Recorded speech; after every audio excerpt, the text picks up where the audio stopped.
Bonjour et bienvenue pour le commentaire médiatique d'aujourd'hui au sujet de la conférence de paix à Montreux concernant la Syrie. Le commentaire médiatique provient du mouvement anti-génocide, l'AGB. Ce mouvement international de dévoilement apporte des informations sur les développements dangereux qui peuvent conduire à un génocide et les révèle à temps. L'AGB nous appelle à réfléchir et à comprendre le printemps arabe et l'évolution forcée de la situation mondiale globale. Voici les déclarations de l'AGB. Nous appelons la population mondiale à réfléchir et à comprendre de façon clairvoyante que ce n'est pas un hasard si malgré tous les prétendus efforts pour favoriser un printemps syrien ou en général le printemps arabe, aboutissent à un chaos toujours plus grand. D'innombrables preuves irréfutables témoignent que justement ce chaos populaire général est le but recherché par des agitateurs humanitaires et militaires, ainsi que leurs alliés complices. Leurs mercenaires achetés précipitent dans le chaos des populations entières. Leur plan ténébreux inébranlable s'appelle donc l'ordre par le chaos.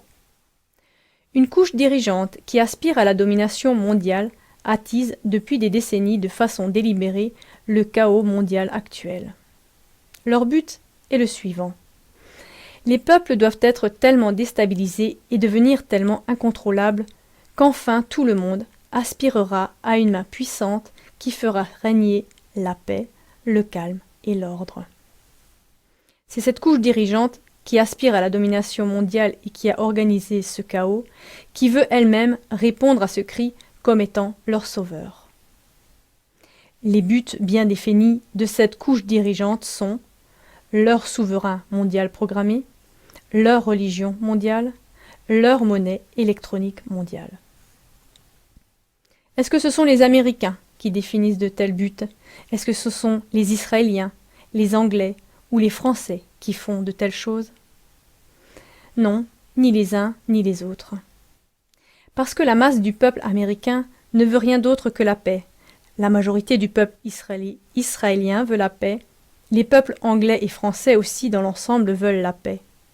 En règle générale, tous les peuples de cette terre veulent vivre en paix.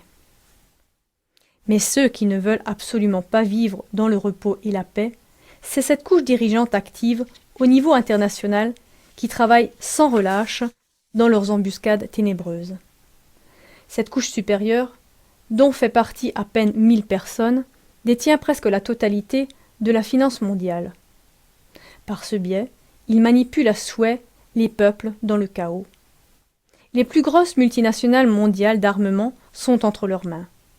Ainsi, ils manipulent des armées entières comme bon leur semble.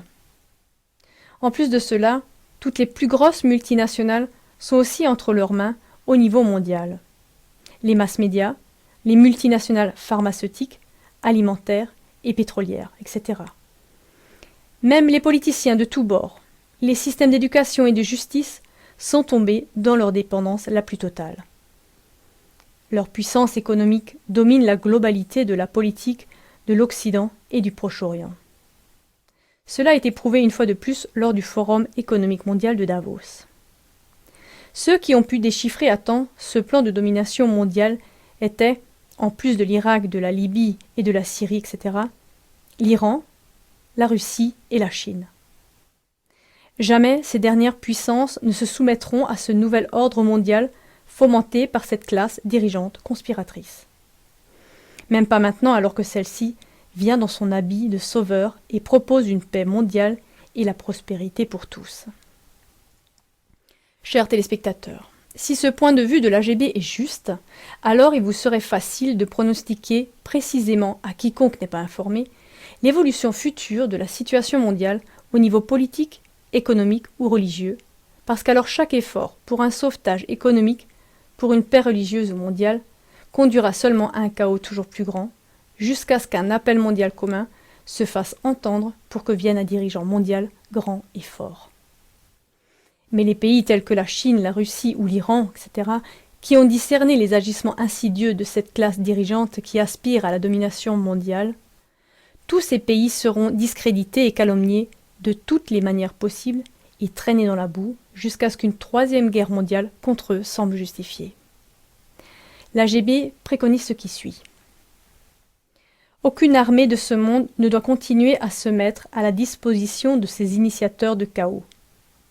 Les populations mondiales devraient observer de façon attentive et juger elles-mêmes si ce qui a été dit dans cette émission s'avère juste. Bien sûr, le mur des lamentations s'associe à ce point de vue.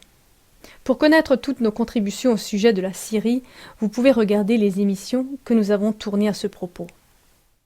Je vous souhaite encore une bonne journée de réflexion et à bientôt.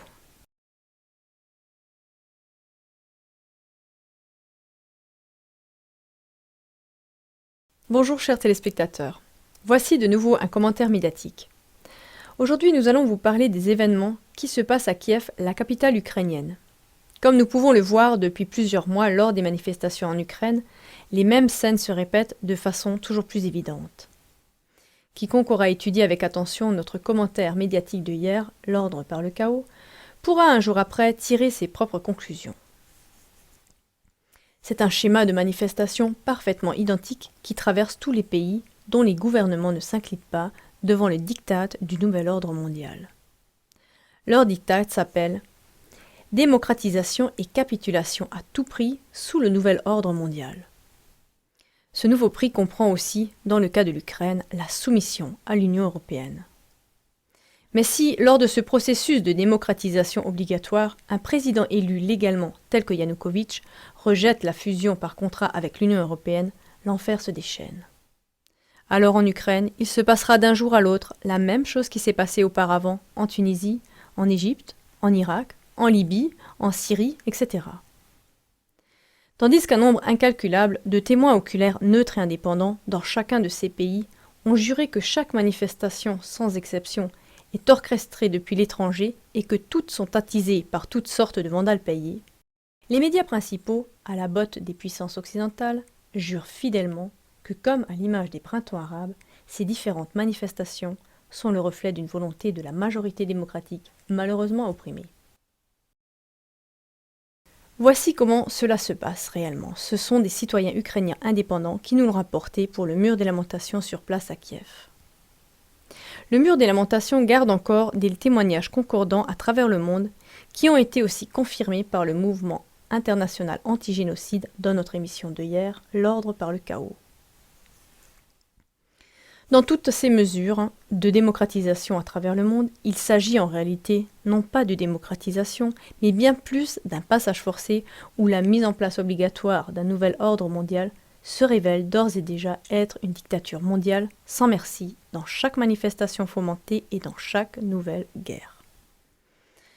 Dans cet agenda mondialiste, il est d'abord prévu d'imposer un mélange de populations continentales, comme c'est déjà le cas dans l'Union européenne, et cela avant même que soit imposée une soumission totale à un gouvernement mondial à l'échelle planétaire.